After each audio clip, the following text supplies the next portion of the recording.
misalkan dia akan melakukan analisis mikrobiologi untuk parameter ALT atau untuk parameter coliform atau untuk misalkan parameter bakterinya bakteri-bakteri patogen gitu. Nah, dia itu si analisnya itu atau si orangnya ini si personilnya ini, si SDM-nya ini tuh harus memiliki kompetensi di bidangnya. Nah, misalkan dia ada orang yang kuliahnya tuh teknologi pangan. Karena kan teknologi pangan itu luas ya, tidak hanya mengenai mikrobiologi pangan, tapi dia juga bisa ke kimia pangan, bisa ke pengolahan pangan gitu kan. Nah, dari situ kita bisa lihat, oh karena dia background-nya teknologi pangan, otomatis dia memiliki kemampuan mengenai di bidang mikrobiologi pangan. Nah, itu saja tidak cukup teman-teman, dia harus mengikuti pelatihan lagi. Jadi ketika misalkan di perkuliahan itu kan hanya akan mendapatkan basic-basicnya saja, hanya akan mendapatkan dasar-dasarnya saja. Jadi untuk kegiatan atau analisis yang lebih lengkapnya bisa didapatkan di pendidikan atau pelatihan. Jadi misalkan untuk di negara kita dari BSN atau Badan Standarisasi Nasional itu atau BPOM juga bisa dia mengeluarkan standar misalkan untuk pengujian mikrobiologi di produk wafer itu adalah parameternya misalkan yang pertama ALT. Nah, untuk ALT ini metodenya atau cara pengujiannya adalah seperti bla bla bla gitu. Nah, si personilnya itu harus menguasai metode yang diajukan atau metode yang direkomendasikan oleh BSN atau oleh BPOM ini. Nah, caranya adalah si personil ini melakukan pelatihan yang diadakan oleh BPOM itu. Nah, atau si personil ini melakukan setelah pelatihan itu dia ada uji kompetensi. Jadi betul gak nih, kompeten gak nih orangnya gitu. Ketika dia sudah melakukan pelatihan dan dia dilakukan tes kompetensi mengenai kemampuan dia terhadap analisis, terhadap bidang yang akan dia lakukan, itu dilihat kalau misalnya hasil uji kompetensinya atau hasil uji profisiensinya itu adalah dia lolos, oh berarti orangnya kompeten untuk melakukan analisis mikrobiologi tersebut. Namun jika si orangnya ini adalah dia kurang kompeten, misalkan hasil uji kompetensinya dia tidak lolos, maka dia harus melakukan pelatihan ulang atau cukup dengan melakukan uji kompetensi ulang. Ada tergantung dari hasil kompetensinya, tergantung dari hasil uji kompetensinya. Jika dinyatakan memang dia itu sangat kurang, berarti dia harus melakukan dari awal, dari pelatihannya gitu. Jadi tidak hanya langsung ujiannya. Nah, ini karena kompetensi ini berhubungan dengan hasil akhir, hasil penelitian yang akan dia lakukan dan juga berhubungan dengan mutu dari produk. Jadi, misalkan ketika ada seorang analis di suatu perusahaan, dia memiliki kompetensi untuk melakukan seluruh analisis mikrobiologi. Ketika dia melakukan analisis sesuai dengan prosedur, sesuai dengan SOP, nah hasil analisisnya itu masuk ke dalam standar, itu tidak dipertanyakan lagi keabsahannya atau tidak dipertanyakan lagi validasinya atau tidak harus diverifikasi lagi gitu. Oh, hasilnya memang sudah betul-betul sesuai dengan standar gitu. Karena orang yang mengerjakannya juga kompeten. Nah, bisa jadi orang yang mengerjakannya ini adalah seseorang yang kompeten, lalu misalkan hasil analisisnya itu adalah tidak sesuai standar. Nah, di situ ada beberapa faktor juga. Bisa jadi dari memang ketika melakukannya itu adalah si analis yang sudah kompeten ini melakukan sedikit kesalahan, atau bisa jadi dari memang ya sampelnya memang dia memiliki karakteristik dari hasil analisis mikrobiologi itu di atas standar gitu. Nah, selanjutnya verifikasi kompetensi personil. Jadi seperti yang sudah dikatakan tadi, seseorang yang melakukan analisis itu kan harus kompeten.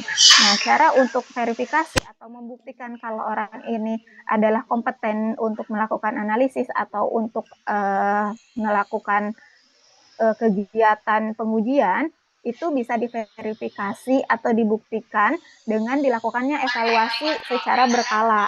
Nah, itu mencangkup partisipasi dalam program jaminan mutu internal. Nah, partisipasinya itu bisa dilihat dari dia melakukan analisis sesuai dengan yang perusahaan sudah tetapkan. Misalkan ketika perusahaan itu menetapkan untuk satu kategori produk atau satu sampel itu yang dianalisisnya semua parameter Badan POM gitu, atau dia hanya si perusahaan tuh menetapkan sesuai dengan yang SNI gitu, jadi lebih lengkap daripada yang ditetapkan oleh BPOM gitu. Jadi si orang ini dia turut membantu mutu internal dari si perusahaan itu. Jadi ketika produk itu misalkan ada satu produk wafer, dari analisis fiskinnya atau fisika kimianya itu sudah oke, lalu ketika dilakukan analisis mikrobiologinya ternyata hasilnya itu adalah di atas standar, hasil ini dinyatakan oleh si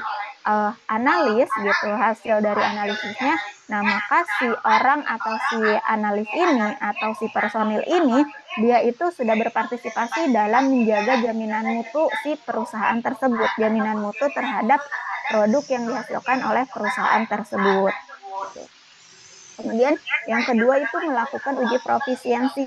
Nah, seperti yang sudah dijelaskan tadi, untuk uji profisiensi ini bisa dilakukan oleh BSN atau Badan Standarisasi Nasional. Biasanya mungkin kalau untuk industri pangan itu bisa dijembatani oleh Kemenperin, Kementerian Perindustrian. Jadi dalam 1 tahun itu biasanya Kemenperin mengeluarkan ada beberapa pelatihan, misalkan contohnya itu adalah pelatihan untuk analisis seorang analis mikrobiologi gitu. Nah, jadi setelah dilakukan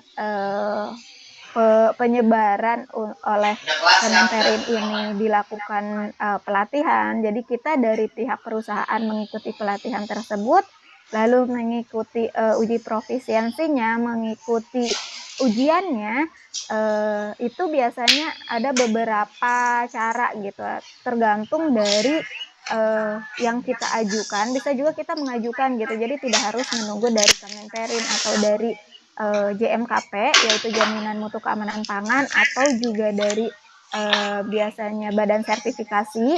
Jadi kita bisa mengajukan sendiri gitu, atau ada juga lembaga yang misalkan memang dia tuh sudah terakreditasi untuk melakukan uji profisiensi.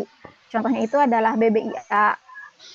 Nah, misalkan dari BBIA ini kita mengajukan nih, saya mau melakukan uji profisiensi untuk analis mikrobiologi gitu, untuk menjadi seorang analis mikrobiologi.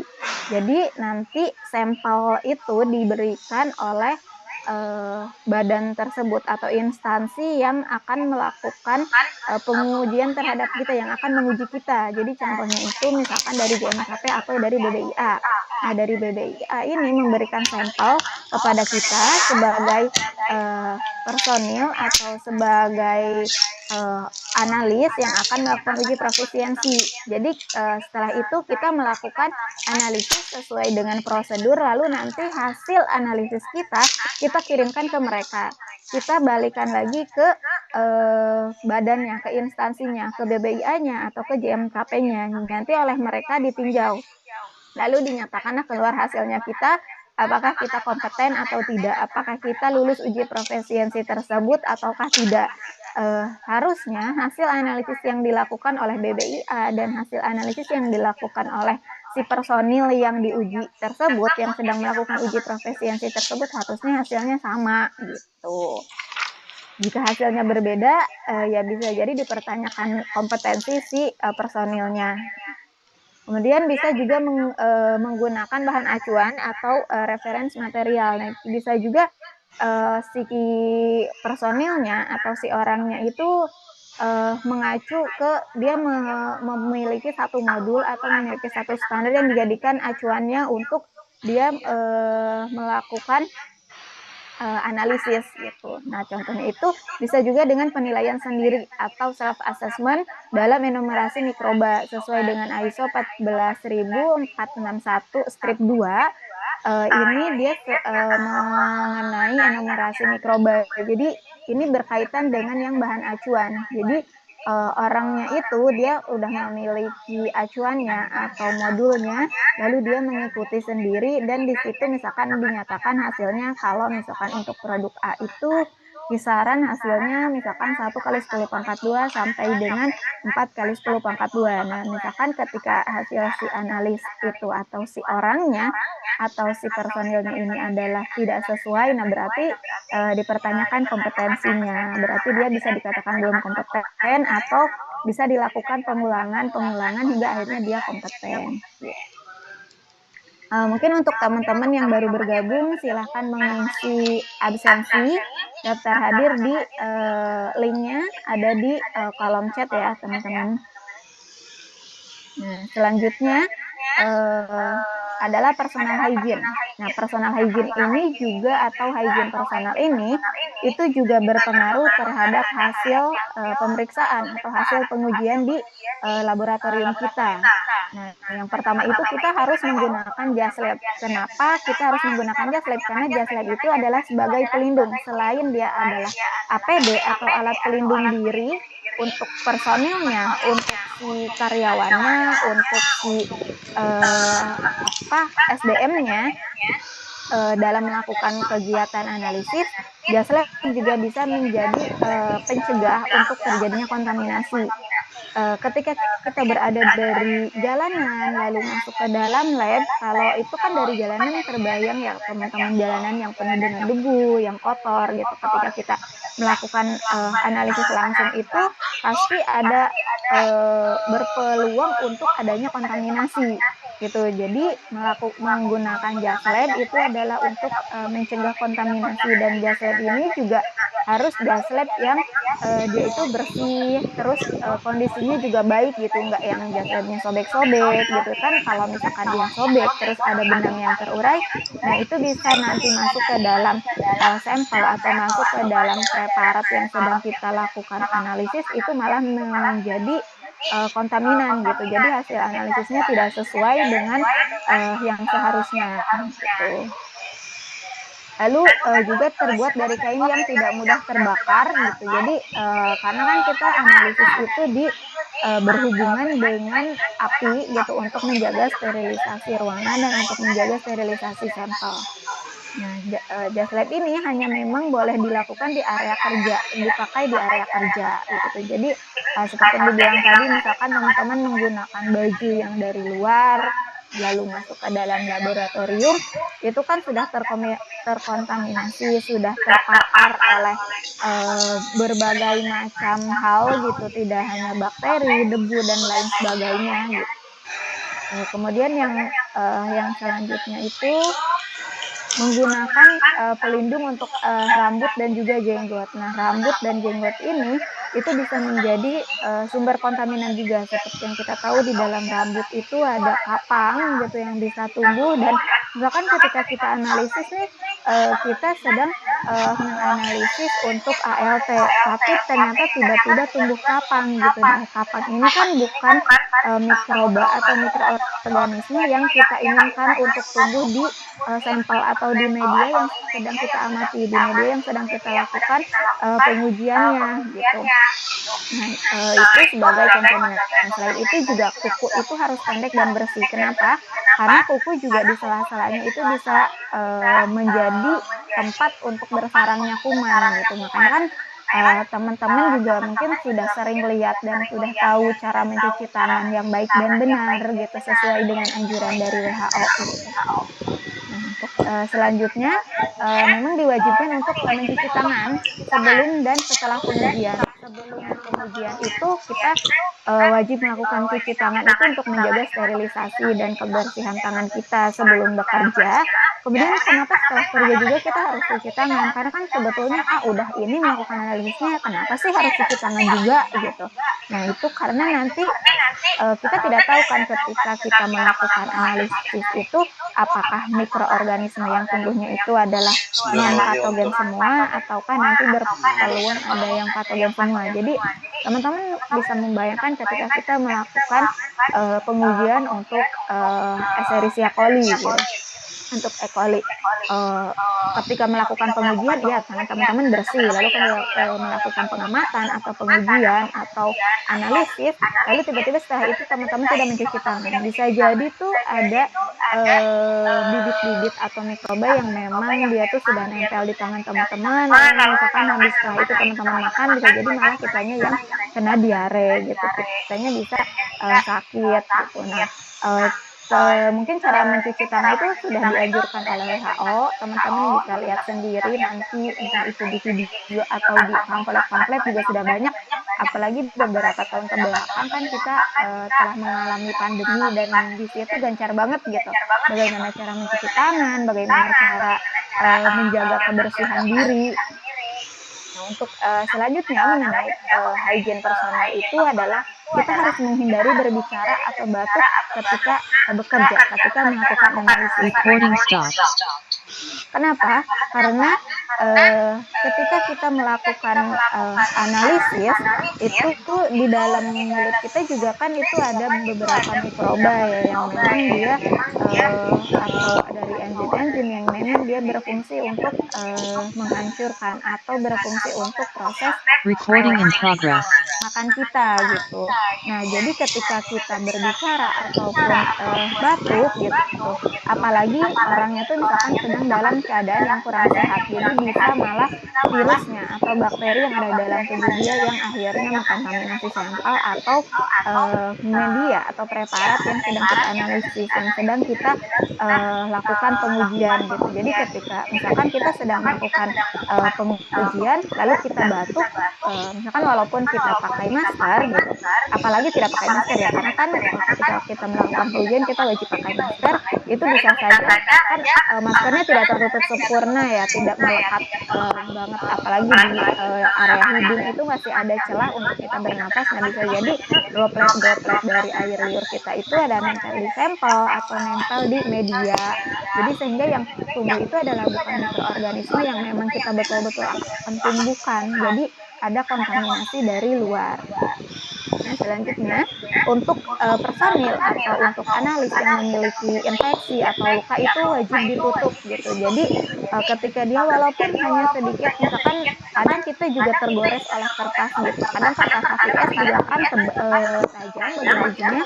Lalu jari kita misalkan hanya tergores sedikit gitu di bagian sininya. Nah, itu wajib ditutup, entah itu akan berdarah atau tidak lukanya, itu wajib ditutup oleh plester gitu. Karena ketika misalnya kita lukanya udah kering nih gitu, udah nggak mengeluarkan darah, nggak usah ditutup. Nah, itu sebetulnya dia bisa menjadi infeksi gitu, atau dari situ dia bisa menjadi kontaminan juga, sebagai sumber kontaminan terhadap sampel atau media yang kita lakukan analisis, sehingga hasilnya itu tidak valid gitu.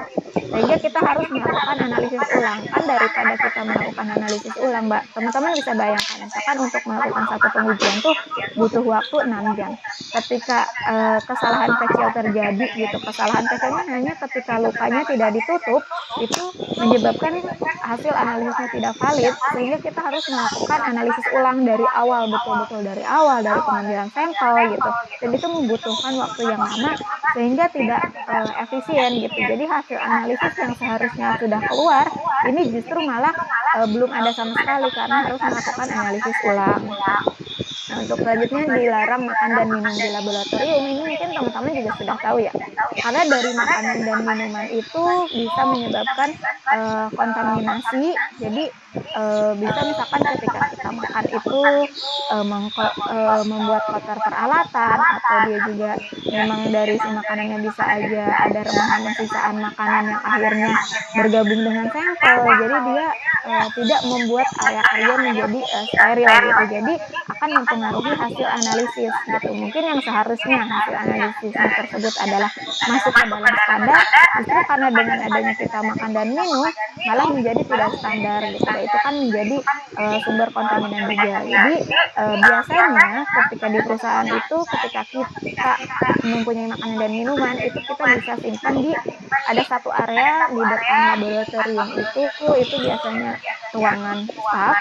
atau ruang analis, nah kita bisa simpan di situ gitu. Jadi betul-betul ketika ke laboratorium tuh badan kita steril, tangan kita juga steril, tidak membawa apapun gitu. Bahkan minuman tidak berwarna dan tidak berasa pun itu tidak boleh gitu. Selain si sampel, misalkan kita akan melakukan pengujian sampelnya air minum gitu. Nah selain si air minum tersebut, kita nggak boleh bawa ke dalam laboratorium, dan air minum yang digunakan untuk sampel itu tidak boleh kita konsumsi.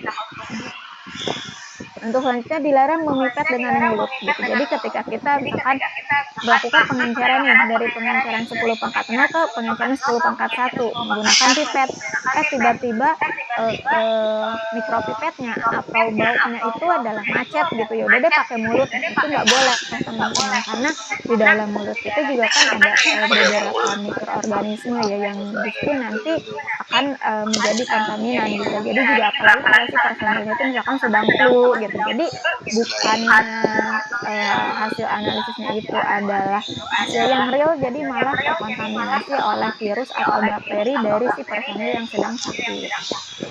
Nah, untuk faktor yang kedua itu ada lingkungan. Tadi kan untuk faktor yang pertama tadi ada personil, ya terdiri dari kompetensi dari personil tersebut dan ada personal hygiene-nya dari si personil tersebut. Nah, untuk yang kedua itu kita ada lingkungan. Nah, sebelum saya ingatkan lagi untuk teman-teman yang baru bergabung, silahkan mengisi absensinya, ada di linknya ada di kolom chat ya teman-teman. Nah, untuk faktor yang kedua itu ada lingkungan.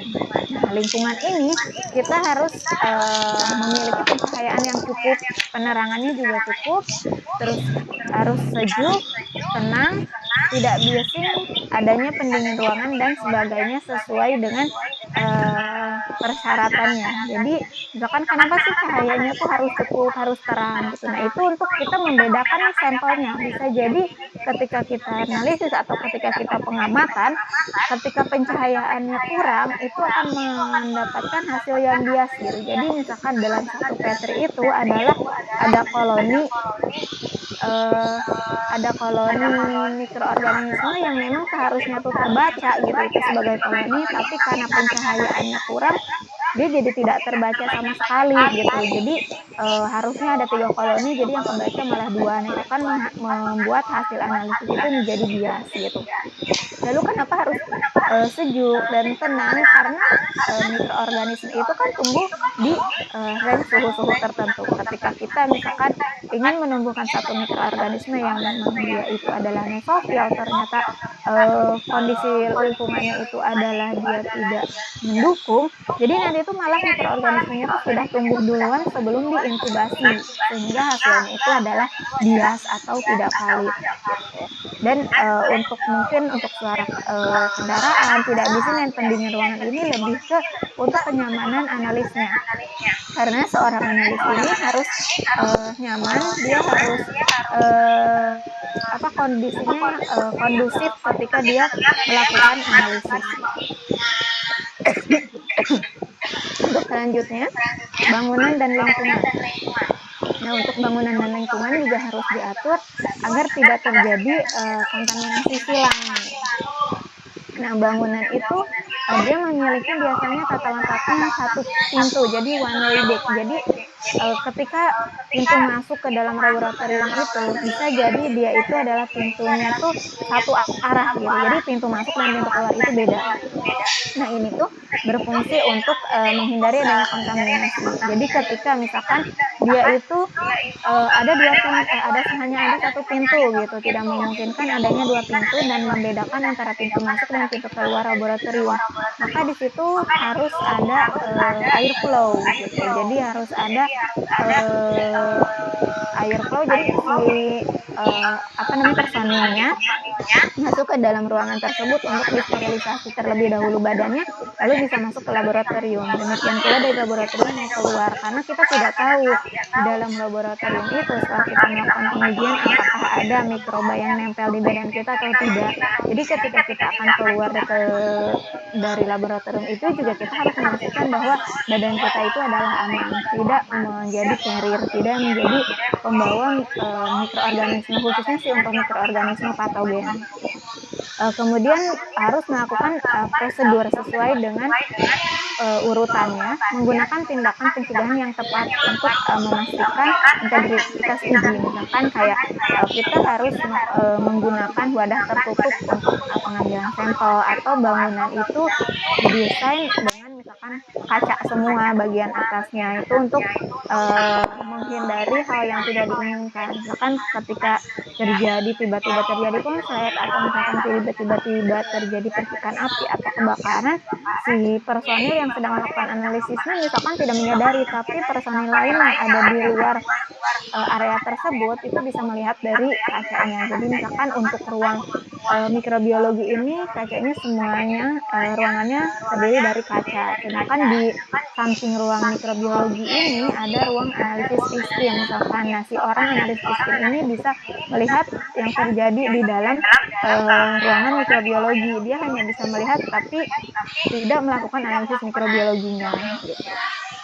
Nah, untuk selanjutnya memisahkan kegiatan per waktu atau per ruang. Jadi misalkan nih teman-teman tuh mau melakukan analisis mikrobiologi, ketika pagi itu adalah melakukan penghalusan sampel, pengenceran, lalu sampai si petrinya masuk ke inkubator, sampai ke tahap inkubasi itu misalkan dari jam 7 pagi sampai dengan jam 12 siang.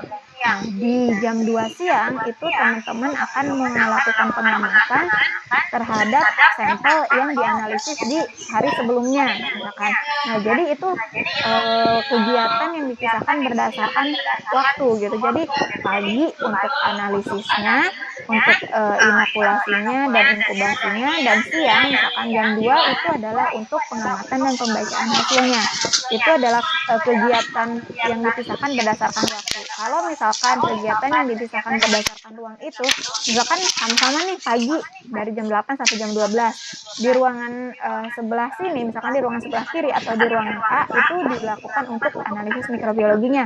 Dilakukan untuk dia penghancuran sampel, kemudian pengenceran, lalu dia inkubasinya juga, inokulasi dan juga inkubasinya.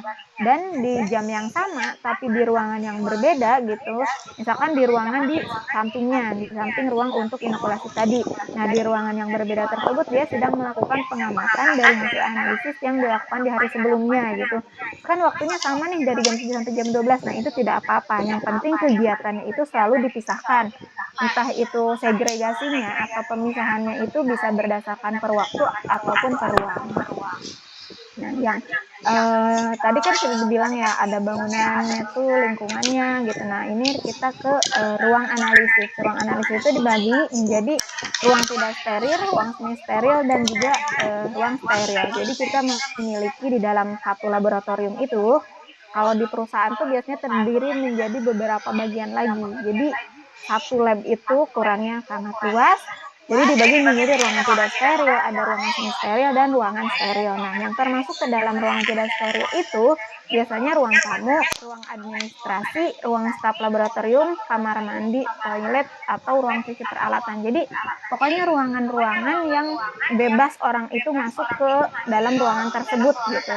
Dia tidak harus boleh tidak menggunakan jas lab gitu. Jadi seperti contohnya kan ke toilet kita nggak pakai jas lab, terus ke ruangan staf laboratorium itu, ruangan staf itu kita bisa makan dan minum di sana. Jadi kita tidak diwajibkan menggunakan jas lab di sana, karena kan ketika kita menggunakan jas lab kita tidak boleh melakukan aktivitas makan dan minum. Kemudian demikian juga untuk dengan ruang tamu, ruang penerimaan tamu, dan juga ruang administrasi. Kemudian ada ruang ganti pakaian, ruang persiapan, ruang penimbangan, dan ruang mikroskop gitu. Nah, ruang penimbangan ini mungkin lebih khusus ke bahan-bahan yang memang bukan untuk dilakukan analisis mikro. Misalkan ketika kita akan melakukan pembuatan media, kita di ruang penimbangan ini kita tetap menggunakan jas lab, tapi kita tidak harus steril seperti di ruang inokulasi gitu. Jadi di ruang penimbangan ini itu tidak steril, karena nanti misalkan media yang akan kita gunakan itu akan dilakukan sterilisasi. Jadi ketika penimbangan kita nimbang di ruangan yang tidak steril juga tidak apa-apa, karena ketika media itu selesai dibuat akan dilakukan sterilisasi.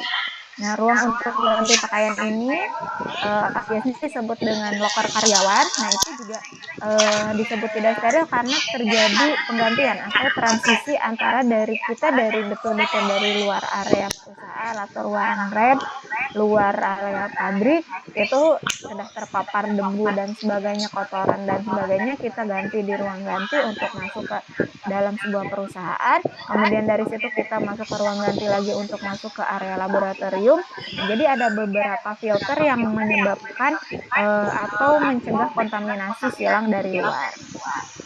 Nah, selanjutnya untuk ruang semi steril ini adalah ruang inkubasi. Seperti teman-teman udah tahu ya, kalau inkubasi itu adalah untuk menumbuhkan mikroorganisme yang sedang kita amati atau yang sedang kita uji. Ruang inokulasi ini biasanya memang dingin diberi AC gitu. Jadi ketika kita mau masuk ke ruang inkubasi, maaf bukan inokulasi tapi ruang inkubasi ini teman-teman sudah harus menggunakan sarung tangan dan juga masker, itu wajib. Tapi kalau misalkan di ruangan yang tidak steril tadi, bisa jadi nggak pakai jas lab pun nggak apa-apa gitu. Tapi kalau di ruangan semi steril ini harus menggunakan jas lab, harus menggunakan sarung tangan dan juga masker. Nah, mungkin untuk sarung tangannya ini bisa opsional. Dia bisa menggunakan sarung tangan, bisa tidak. Ketika kita akan melakukan pengamatan, kita kan mengambil media yang sudah kita tumbuhkan atau cawang petri yang berada di dalam inkubator, itu kita menggunakan sarung tangan gitu. Tapi mungkin ketika hanya mau ngambil sesuatu nih dari ruang inkubasi, misalkan teman-teman mau mengambil katakanlah misalkan wadah gitu, wadah untuk tempat penampungan sampel, sebelumnya disimpan di ruang inkubasi karena akan lewat dari ruang tidak steril ke ruang steril. Biasanya tuh ada ruang inkubasi. Jadi biasanya di ruang tidak steril itu ada kegiatan analisis fisika kimia juga. Dari situ baru masuk ke ruang inkubasi, baru nanti masuk ke ruangan steril, itu adalah ruangan inokulasi. Nah, di ruangan inokulasi ini biasanya sebelum masuk kita ada air showroom gitu. Kemudian ruangannya pun dia tidak terlalu besar, hanya ada laminar dan sedikit space untuk memang pergerakan kita ketika melakukan analisis.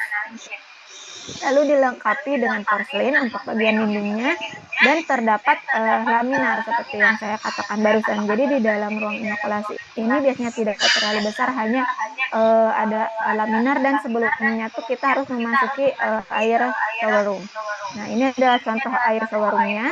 Jadi ketika teman-teman nih dari ruang inkubasi mau ke ruang inokulasi, nah teman-teman ini masuk ke pintu sebelah sini dan kita akan disemprotkan oleh udara dari bagian kanan kiri dan juga bagian atas. Jadi ketika kita masuk nih dari misalkan pintu masuknya tuh dari sebelah kiri, kita masuk dari pintu masuk sebelah kiri lalu kita disemprotkan. Nah, ketika kita disemprotkan ini, pintu itu tidak akan bisa terbuka. Jadi kedua pintu itu udah otomatis lock gitu. Jadi ketika teman-teman membuka pintu sebelah kiri, nah yang pintu sebelah kanannya itu tidak bisa dibuka karena sebelah kirinya terbuka. Dan ketika teman-teman sudah masuk di dalam dan di air shower room itu disemprotkan hembusan udara untuk menghilangkan debu-debu atau untuk mensterilkan tubuh kita. Nah, itu kedua pintu itu tidak bisa dibuka. Jadi harus menunggu dulu prosesnya selesai, baru nanti pintu sebelah kanannya dibuka. Misalkan dari sebelah kiri itu adalah ruang inkubasi, sebelah kanan itu adalah ruang inokulasi. Dari inkubasi ke inokulasi itu ada air showroom, kita masuk. Setelah kita disterilisasi badannya, baru kita masuk ke ruang inokulasi. Nah, seperti di sini contohnya, di sini ada personil yang dia masuk dari arah sebelah belakang ini mau ke arah sebelah depan. Jadi dia masuk dengan pakaiannya udah siap melakukan analisis untuk sterilisasi diri, baru nanti masuk ke ruang inokulasi. Jadi betul-betul dipastikan di ruang inokulasi itu tidak ada sumber kontaminan gitu, diminimalisir sumber kontaminannya. Jadi betul-betul ketika melakukan analisis tuh ya hanya sampel yang kita lakukan analisis itu adalah yang tumbuh mikroorganismenya. Kemudian untuk area yang terkait dengan sampel dan pengujian itu ada penerimaan dan penyimpanan sampel. Jadi ketika kita memiliki sampel atau misalkan sampelnya diambilkan oleh QC field nih, gitu, oleh QC yang bertugas di lapangan di area produksi gitu. Untuk QC yang bertugas mengawasi proses produksi, dia mengambil sampel produk untuk kita lakukan analisis mikrobiologinya gitu. Jadi kalau di satu perusahaan makanan itu ada QC field yang memang dia tuh hanya untuk mengawasi pengawasan mutu di area produksi. Sedangkan kan kita pun harus mengetahui hasil analisis dari produk yang diproduksi oleh perusahaan makanan tersebut kan. Nah, sampelnya diambil oleh QC field, lalu dianalisis oleh analis mikro untuk nanti hasilnya kita lihat apakah dia memenuhi standar atau tidak. Nah, penyimpanan sampelnya pun harus diperhatikan gitu. Jadi kayak misalkan apakah sampel ini membutuhkan pengkondisian ataukah sampelnya harus disimpan di tempat beku atau tidak, harus di tempat dingin atau tidak, atau disimpan di ruangan atau di suhu yang biasa aja, di suhu terbuka aja tuh aman-aman saja gitu. Nah, pengujian sampelnya juga ini berkaitan dengan hasil analisisnya nanti. Lalu ada penyiapan biakan acuan atau spraynya, kemudian penyiapan dan sterilisasi media dan peralatannya. Jadi kita memang harus memastikan media dan peralatan yang digunakan itu adalah steril, dan saya yakin teman-teman juga sudah melakukan ini ketika di kelas praktikum mikrobiologi gitu, pasti harus melakukan sterilisasi untuk peralatan dan juga media. Kemudian penyimpanan media dan reaksinya juga itu harus diperhatikan, apakah media ini harus di suhu dingin ataukah di suhu panas, atau suhu yang digunakan itu adalah suhu ruang gitu. Kemudian kesterilan bahan pangannya juga seperti yang sudah dijelaskan dari tadi, kita ulang-ulang terus bahwa ketika melakukan pengujian analisis mikrobiologi ini kita harus steril, kondisinya itu harus steril. Kemudian adanya dekontaminasi, itu adalah untuk mengurangi kontaminasi yang terjadi. Jadi tadi ketika kita mau melakukan analisis kita harus pakai jas lab. Nah, ini ketika kita ada sampel itu kita juga penyimpanannya ketika mengambil sampel dan pengkondisian sampel tersebut jangan sampai ada kontaminasi dari badan kita gitu. Kemudian untuk pembersihan alat gelas dan peralatan lainnya, lalu ada penyimpanan bahan kimia berbahaya gitu. Jadi jangan sampai media yang akan kita gunakan itu bergabung dengan bahan kimia berbahaya. Memang mungkin untuk bahan kimia biasanya ada tempat penyimpanan tersendiri di lemarinya. Ketika lemari untuk tempat penyimpanan media yang digunakan untuk analisis mikrobiologi ini berdekatan dengan penyimpanan untuk bahan kimia, itu tidak apa-apa ketika dia ada skat atau ada pemisah. Yang penting jangan ditempatkan dalam satu tempat yang sama. Nah, untuk selanjutnya, yang ketiga itu ada spesimen atau sampel.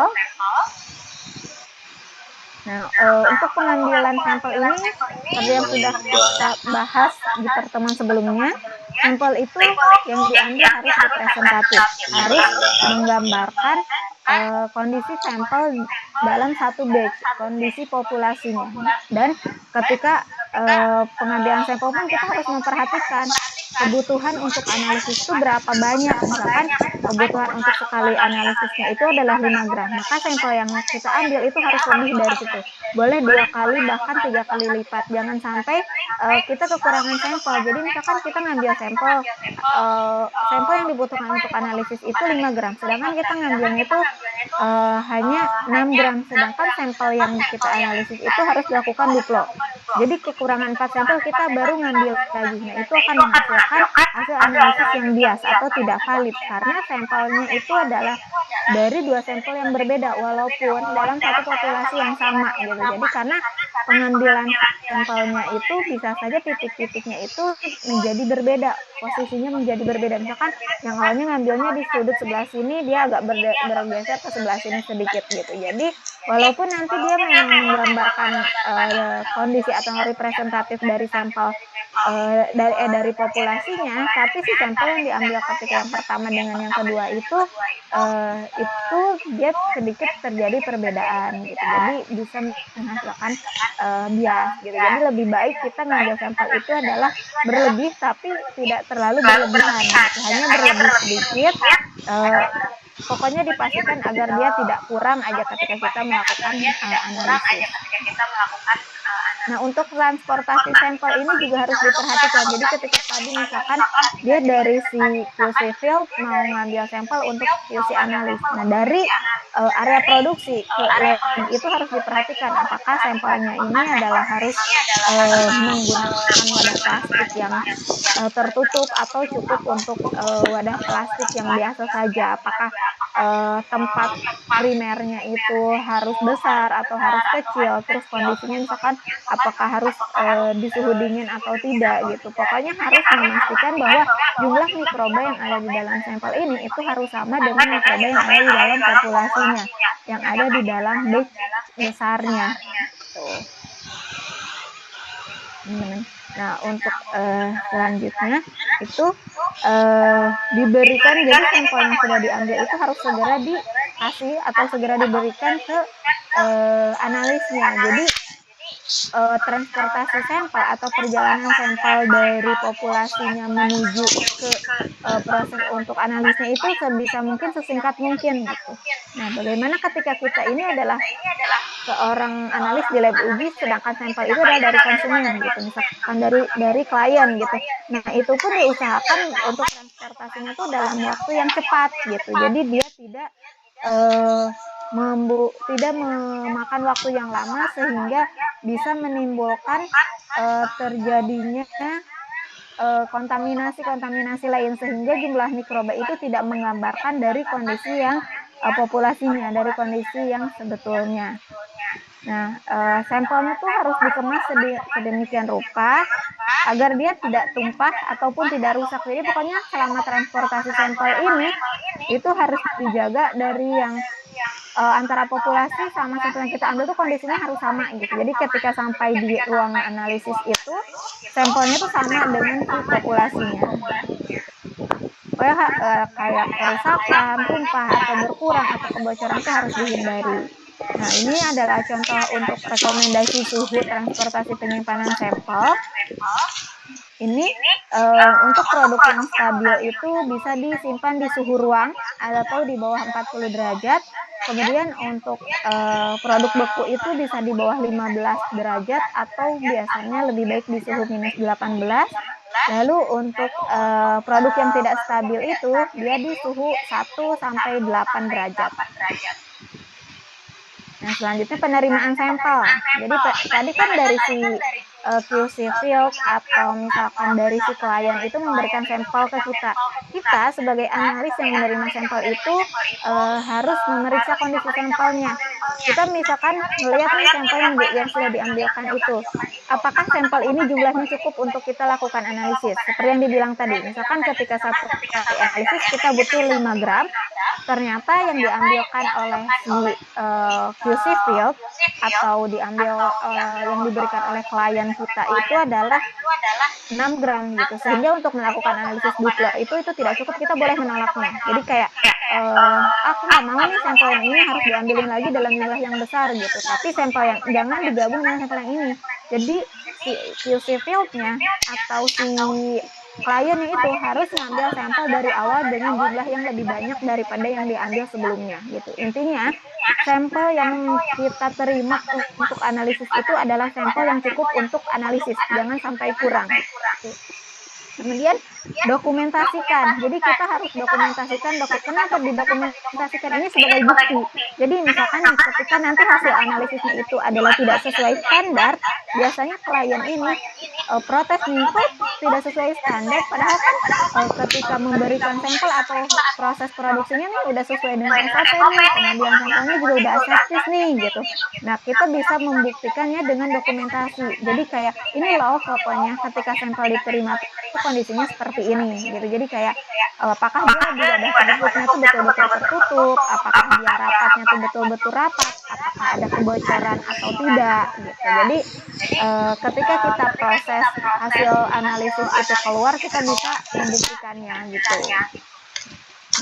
Informasi yang dicatat ketika menerima sampel itu tanggal dan waktu penerimaan sampel. Misalkan hari ini tanggal 18 Mei jam 9 pagi gitu. Jadi betul-betul dicatat 18 Mei 0908 WIB gitu. Dan selain itu juga nama nama sampelnya juga ditulis. Misalkan nama sampelnya itu adalah wafer dari line produksi 2 batch kedua gitu. Misalkan jadi kayak tanggal dan waktu penerimaannya 18 Mei 2024 jam 9.08.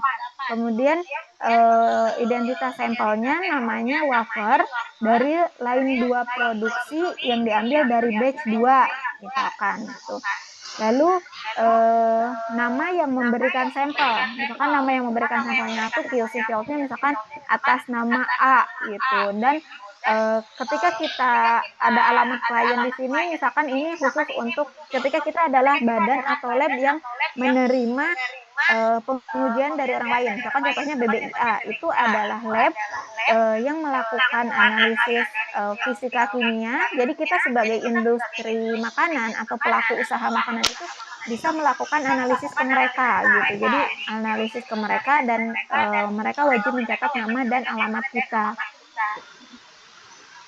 Nah, yang selanjutnya ada bahan-bahan laboratorium.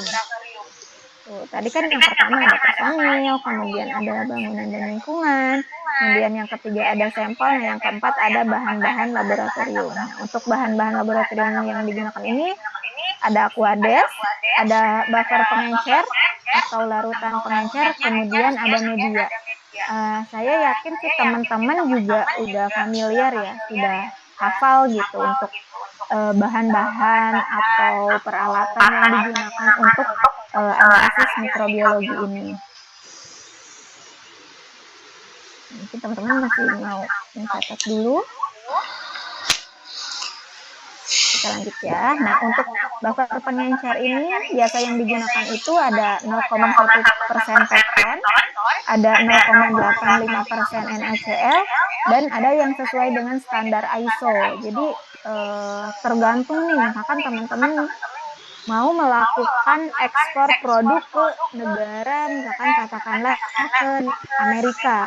Biasanya mereka mempunyai regulasi tersendiri di negara tersebut. Misalkan kalau di kita kan badan pembuat regulasi untuk keamanan makanan dan minuman itu adalah Badan POM. Jadi semua analisis yang kita lakukan itu mengacu selain ke standar yang dikeluarkan oleh BSN yaitu SNI, kita juga mengacu ke Badan POM. Jadi misalkan ketika kita akan melakukan ekspor produk ke negara luar, misalkan ke Amerika, mereka punya standarnya sendiri. Nah, kita pun harus mengikuti standarnya mereka ketika mereka mempersyaratkan, misalkan mereka pun menginginkan hasil analisis mikrobiologinya, parameternya A, kemudian metode analisisnya begini, gitu. Nah, kita juga mengikuti yang dianjurkan atau yang diajukan oleh mereka. Nah, larutan pengencer itu adalah harus mampu menjaga potensial oksidasi reduksi pengencernya tetap rendah. Untuk mikroba aerobiknya sangat rentan oksigen sehingga perlu penggunaan teknik yang khusus. Nah, ini adalah pengencer untuk mikroba anaerobik. Nah, untuk selanjutnya, untuk pengencer mikroba osmofilik dan halofilik ini, larutan pengencernya itu untuk mikroba osmofilik itu harus mengandung 20% larutan sukrosa steril gitu. Jadi tergantung mikroorganisme yang akan kita tumbuhkan juga gitu. Jadi larutan pengencer ini kan ada yang memang ini umum bisa digunakan untuk semua mikroorganisme yang akan kita tumbuhkan, tapi ada juga yang misalkan ketika kita membutuhkan atau kita ingin melakukan pengujian mikroorganisme tertentu yang spesifik, nah kita dimulai dari larutan pengencernya juga yang spesifik gitu. Jadi untuk bakteri halofilik itu yang mengandung 15% NaCl steril. Nah, untuk media ini bisa dibedakan berdasarkan bentuknya. Berdasarkan bentuknya ini kita ada media cair, media semi solid, dan juga ada media padat.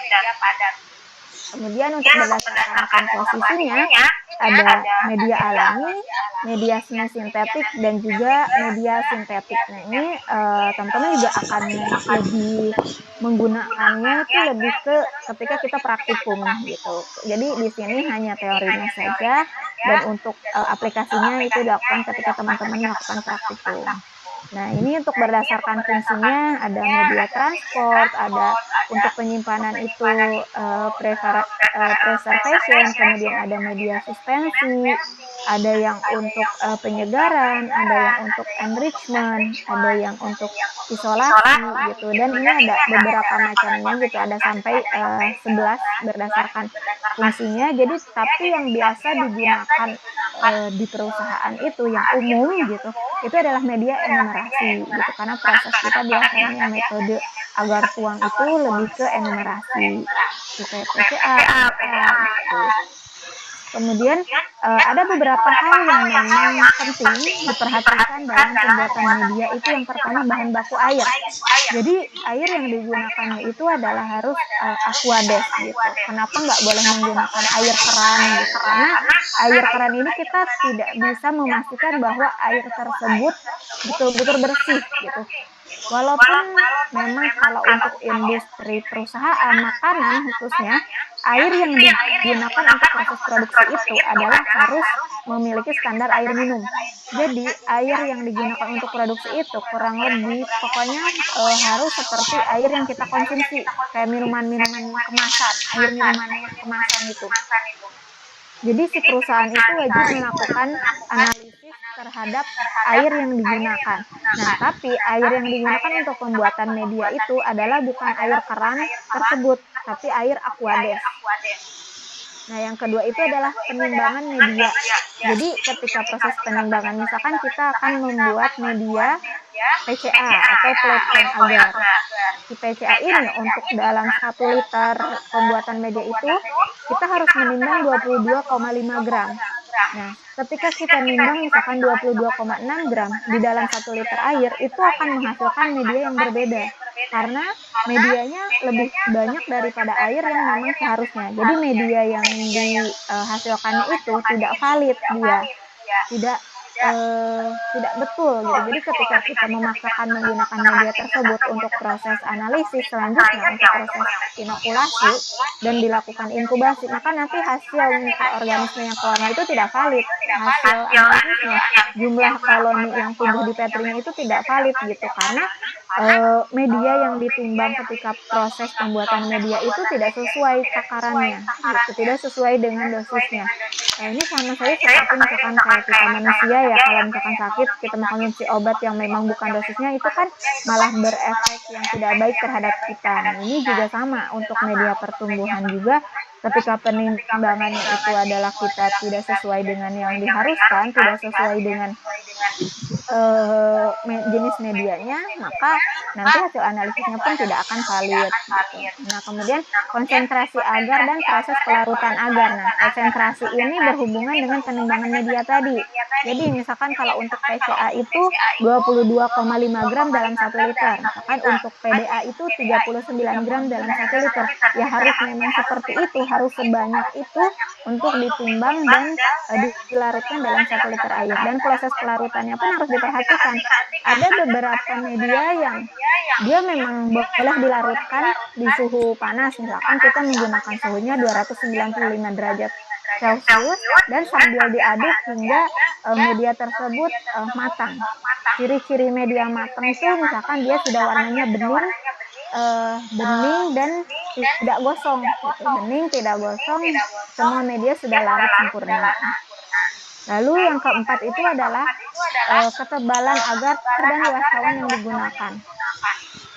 Jadi ketika kita akan melakukan metode analisis spread itu kan kita harus membuat medianya terlebih dahulu di dalam cawan, harus membekukan media dulu di dalam cawan, baru nanti kita memberikan mikroorganisme di atas cawan tersebut kan.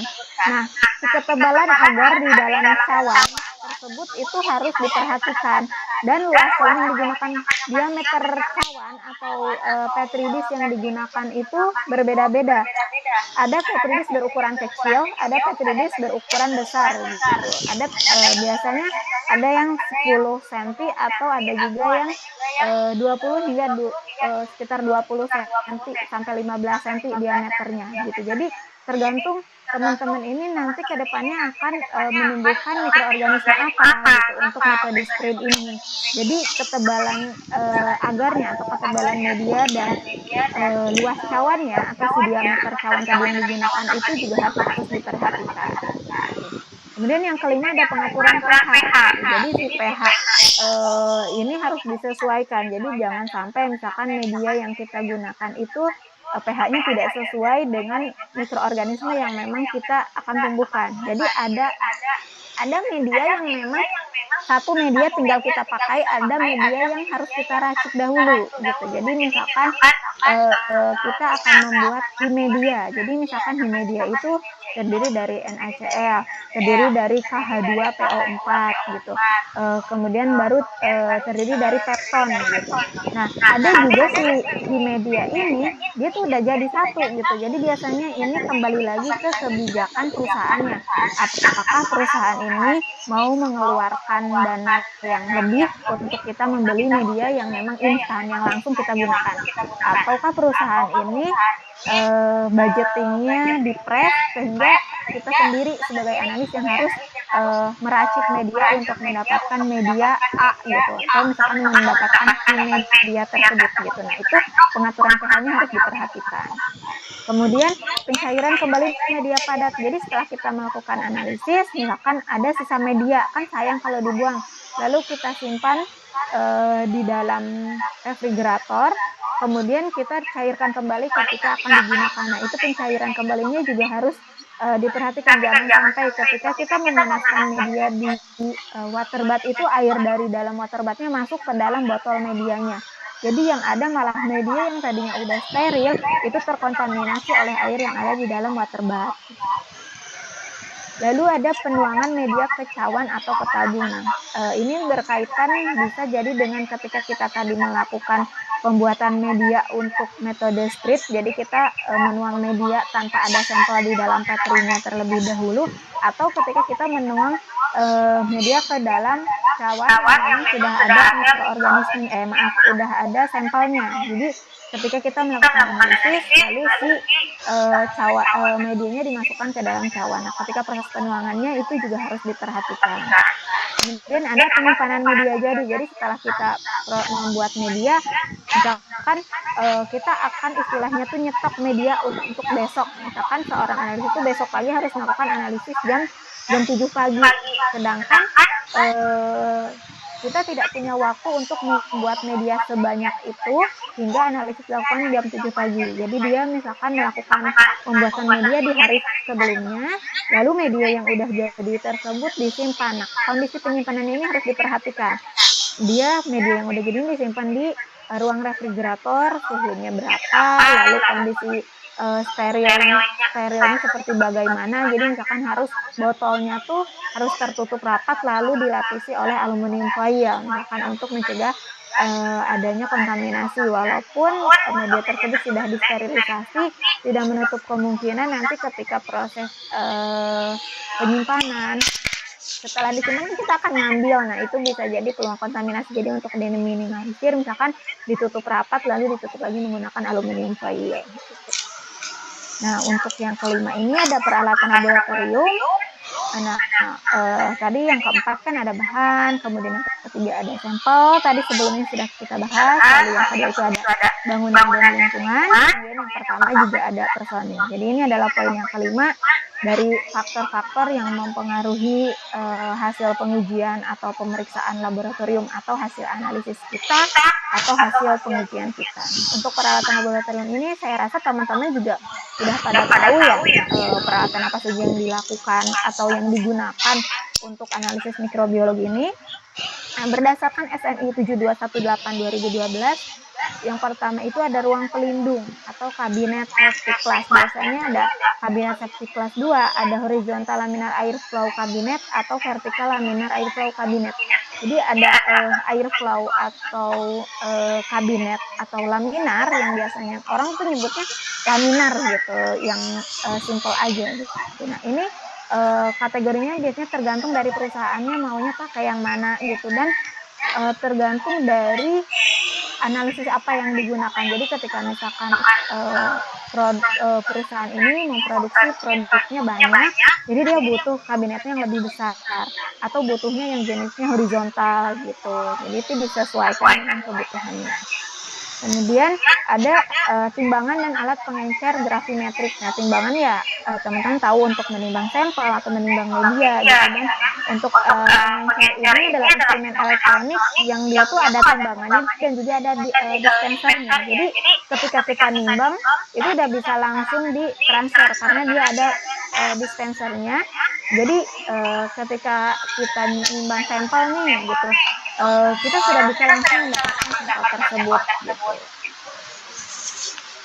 Kemudian ada homogenizer, blender, dan mixer. Ya ini adalah untuk biasanya menghancurkan sampel. Jadi misalkan sampelnya itu katakanlah wafer atau biskuit, kita menganalisis dari beberapa line gitu, tapi dalam satu batch gitu. Jadi misalkan batch yang ini terdiri dari 4 line, tapi kita akan membuat sampelnya tuh komposit gitu. Sampel komposit itu adalah sampel penggabungan gitu. Jadi kita menggabungkan keempat sampel ini untuk dihomogenisasi, kan sampelnya harus representatif. Dari 4 line ini harus kita ambil ke analisis semuanya. Nah, itu adalah dihomogenkan dulu menggunakan homogenizer, atau bisa juga dengan blender, atau bisa juga dengan mixer sebelum nanti dilakukan penimbangan sampel. Kemudian ada pH meter, ya ini untuk mengukur pH media.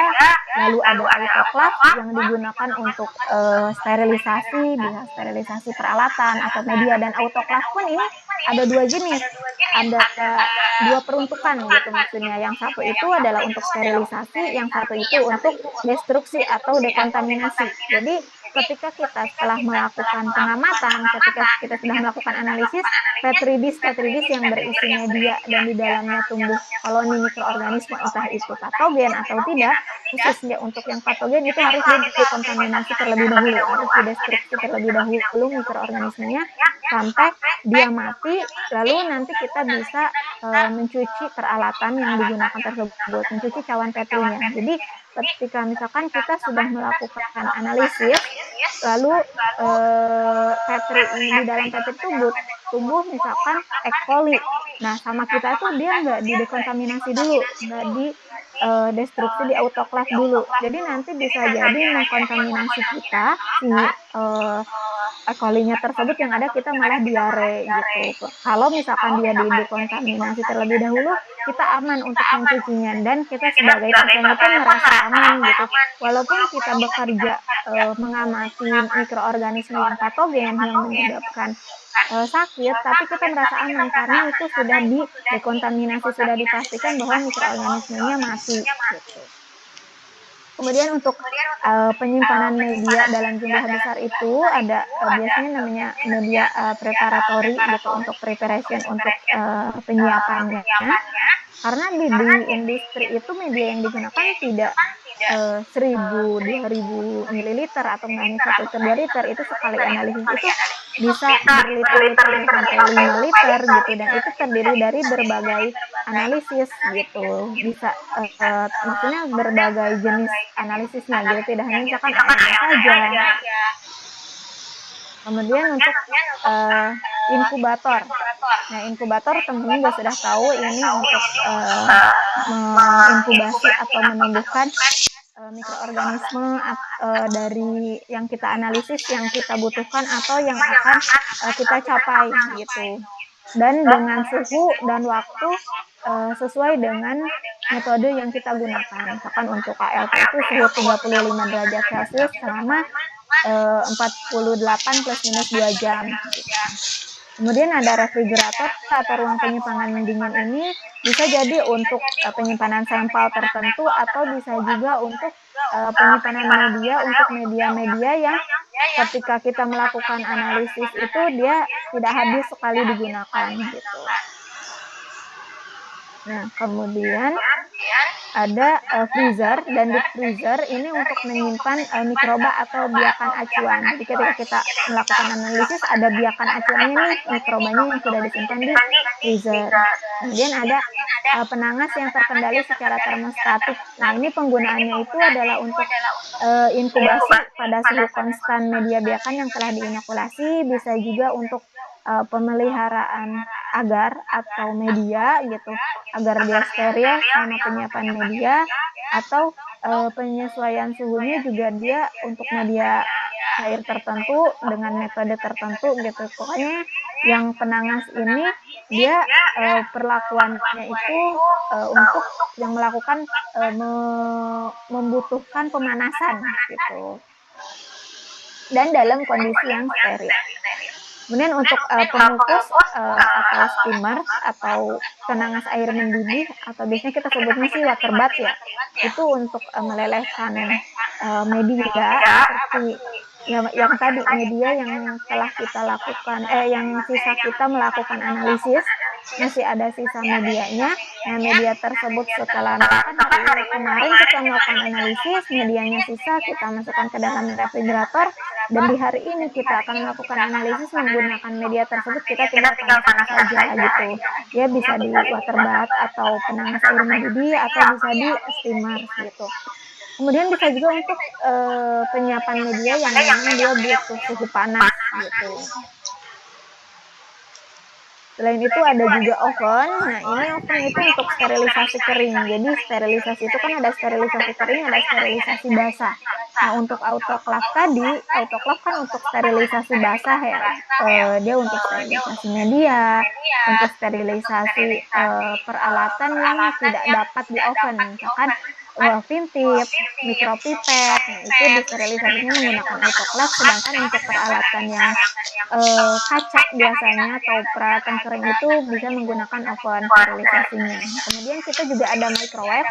Oven microwave ini bisa untuk mencairkan atau memanaskan media. Kemudian ada mesin cuci untuk peralatan gelas. Nah, di perusahaan-perusahaan yang memang dia sudah dalam skala besar, industrinya yang memang betul-betul besar, atau perusahaan yang seperti multinasional gitu, perusahaan besar, jadi mereka mencuci peralatan itu sudah ada mesinnya sendiri. Jadi kita tinggal masukin aja ke dalam mesinnya. Jadi nanti dia keluar dari situ udah bersih gitu. Jadi nggak harus kita pakai tangan kita sendiri yang nyuci gitu, petri disknya satu persatu, tabung reaksinya satu persatu gitu. Jadi dia tinggal dimasukkan aja ke dalam alatnya. Nanti pas beberapa saat kemudian dia sudah bersih. Kemudian ada mikroskop. Ini untuk melakukan pengamatan terhadap jasad-jasad atau objek yang ukurannya sangat kecil, gitu, seperti ya mikroorganisme, mikroba, bakteri, gitu, apang kamir. Kemudian ada vortex mixer. Nah, vortex mixer ini untuk homogenisasi atau untuk mencampurkan, menghomogenkan sampel atau sel bakteri. Dan kemudian ada alat penghitung koloni atau koloni counter. Ya, teman-teman juga pasti udah sering menggunakannya ketika hasil pengamatan tuh kita dihitung koloni counter. Jadi kita cukup untuk memberikan tanda di petrinya, dan si alat koloni counter itu udah menghitung sendiri gitu jumlah koloni yang tumbuhnya berapa, tergantung dengan pembacaan kita. Jadi ketika kita menyatakan misalkan ada satu koloni yang bentuknya besar dan satu koloni yang bentuknya kecil, terus dia itu adalah terpisah, maka kita menghitung cukup memberi tanda di dua tersebut, lalu si alat akan menunjukkan angka 2. Tapi ketika kita misalkan ada satu koloni yang besar dan satu koloni yang kecil, tapi yang kecilnya ini nempel di yang besar, maka kita hitung sebagai satu koloni, kita memberikan tanda dia 1, baru nanti yang terbaca di koloni counter itu 1. Untuk peralatan selanjutnya itu ada bunsen. Bunsen atau kawat insinerator. Jadi bunsen itu seperti yang teman-teman tahu ya, dia untuk menghasilkan api, untuk proses sterilisasi. Biasa kan kalau misalkan kita menggunakan ose itu dipijarkan terlebih dahulu dalam api di atas bunsen gitu, atau ketika kita telah melakukan ketika kita sedang melakukan sampel, memasukkan sampel dari sampel yang sudah ditimbang ke dalam tabung reaksi yang berisi larutan pengencer, itu juga kan harus di dekat api gitu, yang api yang terdiri dari bunsen gitu. Kemudian kalau untuk kawat insinerator ini dia menggunakan gas. atau listrik untuk menggunakan panasnya. Dia nggak ada apinya, tapi dia memang panas gitu. Jadi dia untuk mensterilkan jaring AC. Nah, untuk selanjutnya adalah dispenser untuk media biakan gitu. Nah, ini adalah itu alat yang digunakan untuk mendistribusikan media biakan dan reaksi ke dalam tabung, botol, atau awan petrinya gitu. Jadi dia tuh bisa berupa alat ukur sederhana kayak pipet, jarum suntik manual, atau jarum suntik otomatis, atau pompa peristaltik gitu, dan lain sebagainya. Kemudian ada juga centrifuge. Nah, centrifuge ini digunakan untuk memisahkan partikel, memisahkan mikroba dan cairan. Kalau tadi vortex atau homogenizer itu adalah untuk mencampurkan antara bisa jadi sampel dengan larutan pengencer. Kalau centrifuge itu adalah untuk memisahkan mikroba dan cairannya. Kemudian yang selanjutnya ada hot plate atau mantel panas. Biasanya hot plate ini digunakan untuk ketika kita pembuatan media ya, karena dia juga kan difasilitasi oleh magnetic stirrer atau pengaduk magnet. Jadi ketika kita membuat media, kita sudah nimbang media yang dimasukkan ke dalam beker gelas, kemudian diisi dengan aquades. Misalkan kita mau membuat media 1000 mili, misalkan media PDA 1000 mili. Kan awalnya kita nimbang 39 gram PDA, lalu ditambah 1000 mili aquades, lalu kita masukkan magnetic stirrer, lalu si beker gelas tersebut kita simpan di atas hot plate, lalu stirrernya kita setting kecepatan untuk stirrer itu berputar berapa, dan suhu si hot plate itu kita setting, misalkan suhunya 295 derajat Celcius dengan kecepatan stirrernya 2. Karena dengan kondisi tersebut kita bisa memanaskan atau membuat media hingga dia homogen itu misalkan dalam waktu 1 jam, sebelum akhirnya setelah 1 jam kita tuang ke dalam botol media, lalu kita sterilisasi di autoclave. Kemudian ada pipet. Pipeter itu digunakan untuk mengambil sampel. Misalkan ketika kita akan memindahkan cairan atau memindahkan sampel dari pengenceran 10 pangkat 0 ke pengenceran 10 pangkat min 1, atau dari 10 pangkat min 1 ke 10 pangkat min 2. Kemudian selanjutnya untuk termometer atau pengukur suhu. Ini bisa kita gunakan untuk mengukur suhu apapun. Teman-teman juga sudah tahu ya untuk termometer ini. Kemudian untuk alat gelas, alat-alat yang digunakan itu ada kalau alat gelas itu dari tabung reaksi, petri dish, tabung Durham, gelas ukur, kemudian beker gelas juga, dan misalkan kayak cover objek, lalu ada cover glass. Kemudian yang ke-6, metode pemeriksaan atau metode pengujian. Jadi tadi faktor-faktor yang mempengaruhi hasil analisis kita itu, yang pertama tadi ada personil, yang kedua ada bangunan dan lingkungan, yang ketiga ada sampel, yang keempat ada bahan-bahan, yang kelima ada peralatan, dan yang keenam ini ada metodenya, metode pemeriksaan atau metode pengujiannya. Nah, metode yang dipilih itu bisa yang mudah, bisa yang cepat, bisa sesuai standar yang berlaku. Bisa aja tuh ada satu metode yang dia tuh mudah nih dilakukan, kita gampang nih ngelakuinnya, tapi dia tidak sesuai dengan standar. Nah, berarti kita tidak bisa menggunakan metode tersebut untuk melakukan analisis, atau metodenya tuh agak ribet tapi sesuai dengan standar yang mau kita tetap harus melakukannya gitu. Pokoknya harus sebisa mungkin ketika ada beberapa opsi untuk metode penelitian atau metode pengujian atau metode analisis itu, kita dahulukan yang mudah, kemudian yang tepat dan sesuai standar. Pokoknya harus sesuai standar endingnya. Ketika dia mudah dan juga tepat tapi tidak sesuai standar, kan percuma, karena acuan kita nantinya ke depannya adalah standar yang berlaku di negara Indonesia, karena kita di Indonesia. Kecuali kalau kita akan mengekspor produk ke negara luar, maka kita harus menyesuaikan dengan negara tujuan tersebut. Lalu untuk dalam melakukan pengujian itu kita harus dalam kondisi aseptis, yaitu kita harus memastikan bahwa area kerja kita itu adalah bersih.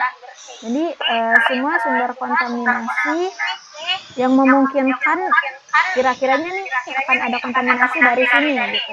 Itu kita hilangkan atau dikurangi gitu. Jadi kayak pergerakan kita selama proses analisis itu diminimalisir, karena dengan geraknya kita itu akan adanya timbulnya angin, dan dari angin tersebut bisa saja dia mengkontaminasi gitu. Terus kayak misalkan kita sudah berada di ruang inokulasi, lalu ada yang ketinggalan nih di luar, jadi kita bolak-balik gitu, keluar ke dalam, keluar ke dalam. Nah, itu juga harus diminimalisir gitu.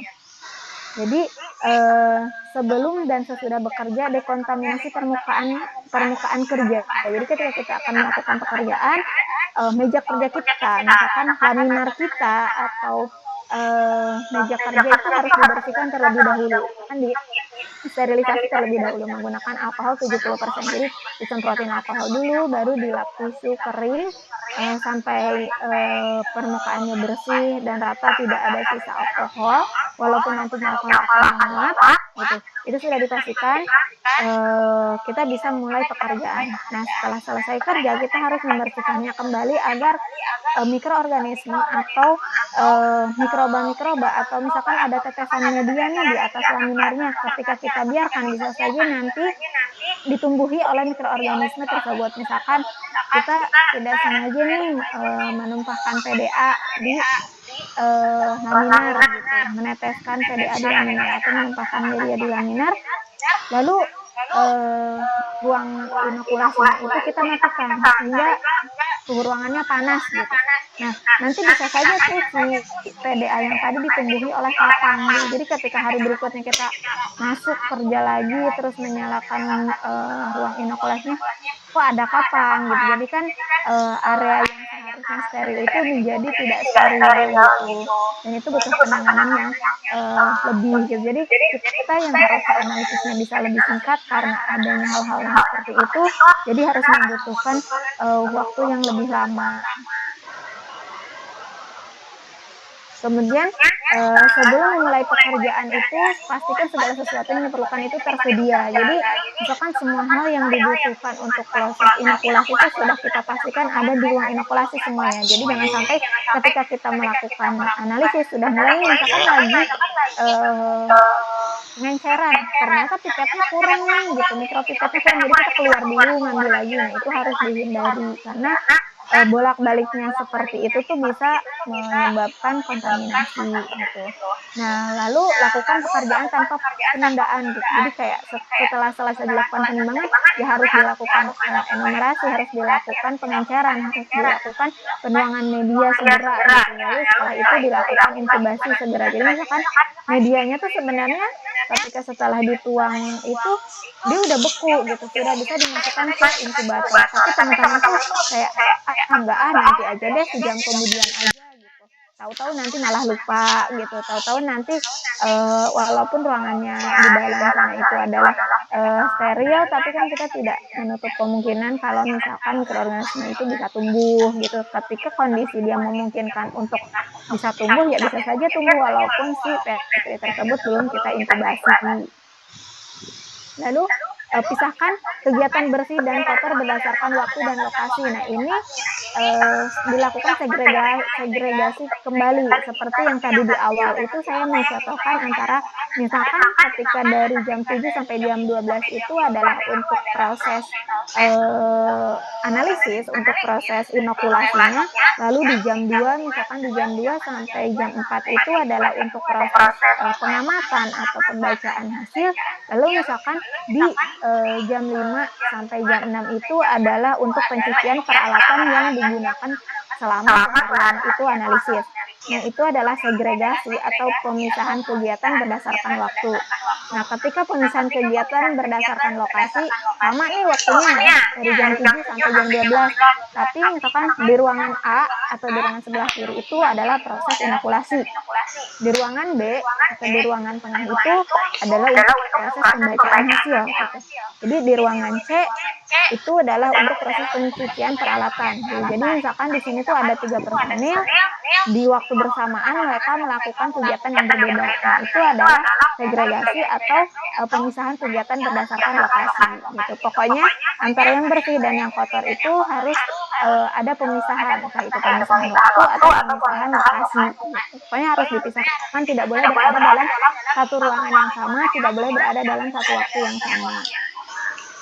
Kemudian peralatan yang steril itu harus digunakan sekali pakai. Jadi misalkan teman-teman sudah mensterilisasi pipet, digunakan untuk analisis sekarang, ya habis itu harus dicuci dulu, baru disterilisasi lagi. Tidak bisa, kan udah nih disterilisasi tadi atau disterilisasi kemarin, dipakai hari ini, terus besoknya dipakai lagi untuk analisis lagi. Nah, itu nggak boleh. Nah, untuk isi kemasan pipet atau cawan petri atau peralatan lain yang misalkan dalam satu kemasan itu nggak kita gunakan semuanya, misalkan kan kalau di pipet itu ada kotaknya. Nah, kotaknya tuh kita hanya menganalisis 6 sampel. Nah, pipet yang kita gunakan itu hanya untuk 6 sampel tersebut saja. Jadi sisanya misalkan dalam satu kotak itu ada 50 pipet dan kita hanya menggunakan 12 pipet untuk 6 sampel, jadi yang sisanya itu bisa kita simpan lagi, bisa kita tutup rapat lagi untuk digunakan di analisis selanjutnya. Nah, peralatan yang seperti ini yang dia udah steril, tapi bedakan antara steril dan sekali pakai tadi dengan pipet yang barusan saya contohkan.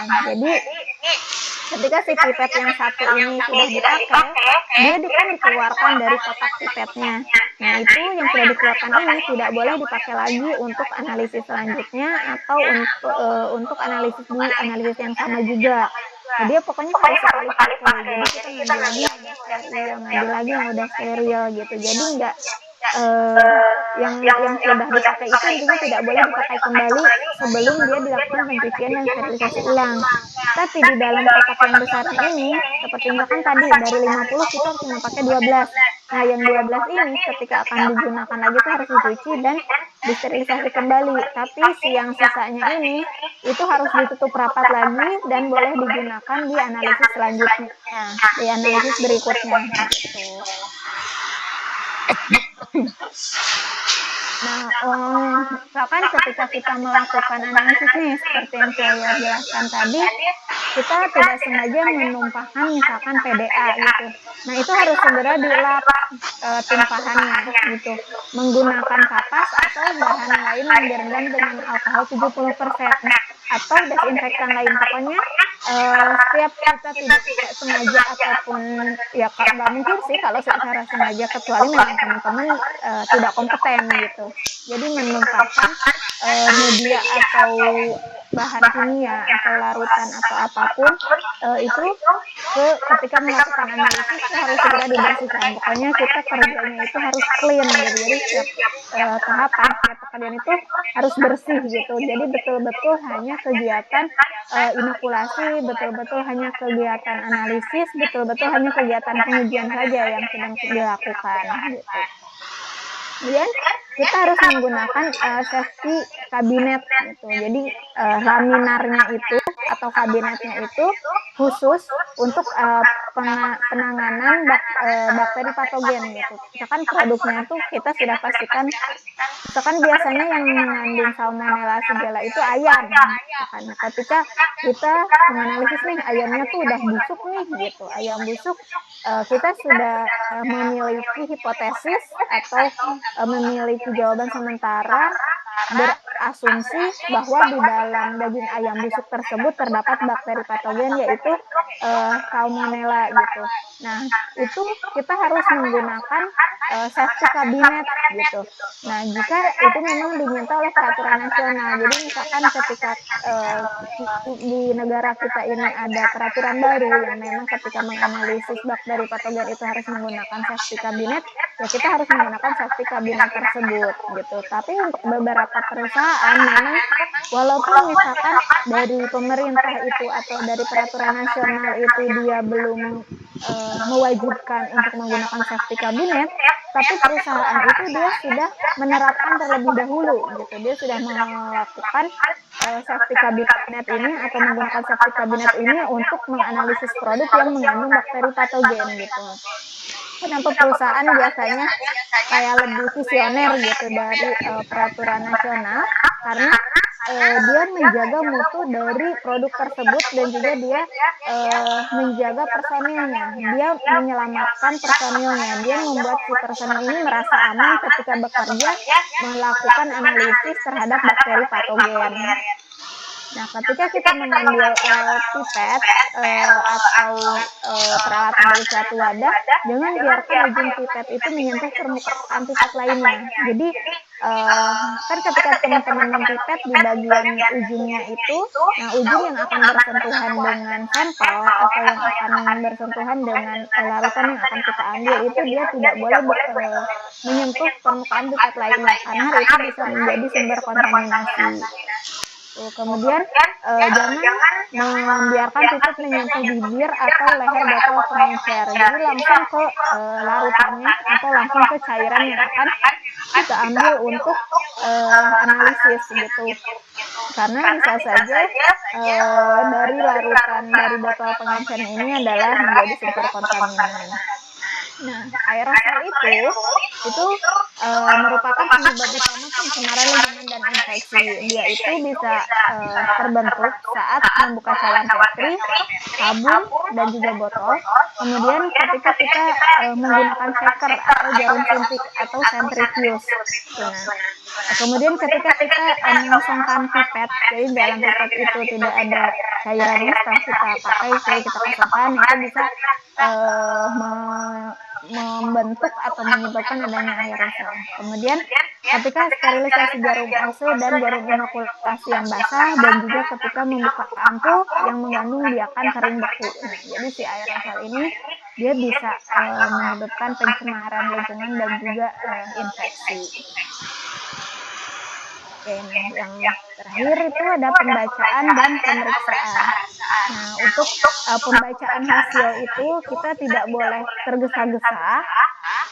Jadi misalkan kita harus menginokulasinya itu adalah waktunya itu 48 plus minus 2 jam. Jadi kan kalau 48 minus 2 jam berarti kan 46 jam. Tapi di waktu ke 44 di jam ke-44 inkubasi atau jam ke-45 inkubasi teman-teman sudah melakukan pengamatan nih, sudah melakukan pemeriksaan gitu, sudah menghitung koloni yang tumbuh di cawan Petrinya. Nah, itu hasilnya tuh akan bias, hasilnya tuh tidak valid gitu. Hasilnya tuh tidak dapat diterima dan tidak dapat dilaporkan karena tidak sesuai dengan metodenya, dengan SOP-nya, dengan peraturannya yang seharusnya inkubasinya itu adalah 48 plus minus 2 jam. Nah, minimal kan 46 jam. Ketika di bawah itu, maka hasilnya tuh tidak akan valid gitu. Hasilnya tuh dipertanyakan, hasilnya tuh nggak sah gitu, tidak sesuai gitu. Dan pemeriksaan itu yang tidak tepat, misalkan dia tuh di mikroskop itu harusnya area pandangnya jumlahnya 5, tapi dia malah 3 gitu, karena pengen cepat-cepat gitu, jadi 3. Nah, itu juga bisa menghasilkan hasil yang bias, hasilnya tidak valid gitu. Jadi atau misalkan teman-teman kalau ditambah lagi kalau inkubasinya 2 jam lagi, takutnya mikroorganismenya makin banyak yang tumbuh, jadi nanti hasilnya malah jadi di atas standar. Jadi sekarang aja deh pengamatannya biar hasil analisisnya masuk ke dalam standar gitu. Nah, itu nggak boleh, berarti itu hasilnya tidak sesuai dengan metode gitu, dan itu menyalahi peraturan.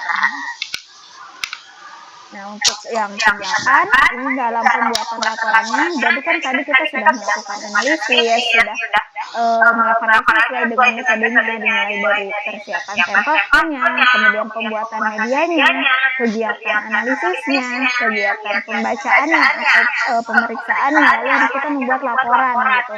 Nah, mungkin teman-teman juga ketika praktikum kan melakukan preparasi sampelnya, kegiatan praktikumnya, lalu pengamatannya, dan ini pasti ada laporan gitu. Karena kerjaan kita itu dilihat dari laporan kita. Jadi betul tidaknya kita melakukan satu analisis, betul tidaknya kita melakukan pekerjaan kita itu dilihat dari laporan. Di dalam laporan ini penulisan di logbook itu harus lengkap.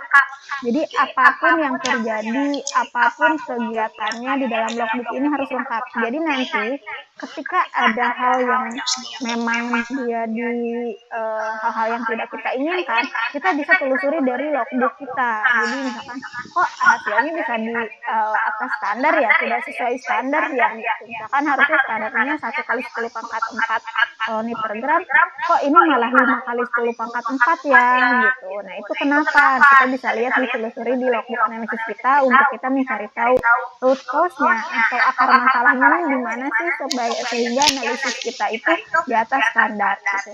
Nah logbook yang sudah lengkap tersebut itu disalin ke dalam laporan itu harus benar dan juga lengkap.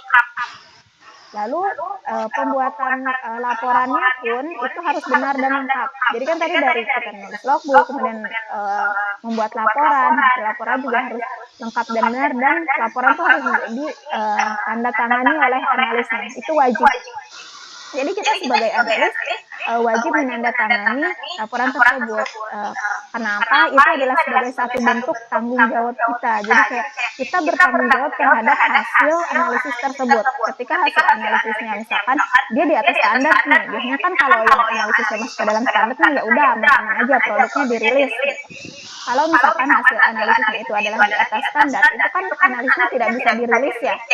Nah itu dia kita bisa mempertanggungjawabkannya, kenapa nggak bisa dirilis karena hasil analisisnya di atas standar. Kenapa di atas standar? Nah, kita telusuri di logbook itu kenapa hingga akhirnya itu di atas standar, dan pertanggungjawaban analis ini bisa disampaikan lagi ke atasan analis, misalnya supervisor atau ke manajer langsung gitu. Jadi ketika kita menyatakan hasilnya itu di atas standar nih, kerjaan kita akan diverifikasi oleh atasan kita, oleh supervisor kita, atau langsung ke manajer kita gitu. Jadi nanti keputusan terhadap produk, jadi teman-teman bisa bayangkan ada satu batch produk misalkan dia hasil analisisnya di atas standar, lalu kita sebagai analis itu melaporkan ke atasan kita, misalkan ke supervisor atau ke manajer kita.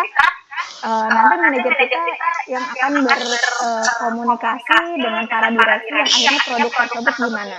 Ketika produk tersebut yang memang tidak sesuai dengan standar dan memang harus dimusnahkan, ya mau itu harus dimusnahkan satu batch tersebut, dan perusahaan tidak memikirkan kerugian dia berapa banyak. Kerugiannya tuh bisa sampai ratusan juta, mereka tidak peduli ketika produk tersebut itu adalah dia tidak sesuai dengan standar dan mau tidak boleh dirilis gitu. Nah, bisa teman-teman bayangkan ketika kita sebagai analis kita tidak jujur seperti yang tadi biar masuk standar, ditulis aja deh jam pembacaannya itu 2 jam sebelum jam minimal, misalkan di jam ke-44 udah kita baca biar hasilnya masuk ke dalam standar. Bayangkan ketika memang produk tersebut itu adalah tidak masuk ke dalam standar, produk tersebut itu adalah tidak layak untuk dikonsumsi, tapi karena analisis kita yang tidak betul, jadi membuat produk tersebut dirilis sehingga akhirnya dipasarkan, dan itu akan menyebabkan konsumen rugi gitu. Jadi itu kan bisa menyebabkan kerugian konsumen, bisa jadi nanti ada customer komplain dari konsumen, lalu nanti ada bisa dituntut perusahaannya gitu. Ya sampai di sini untuk materi hasil faktor-faktor yang mempengaruhi hasil analisis kita.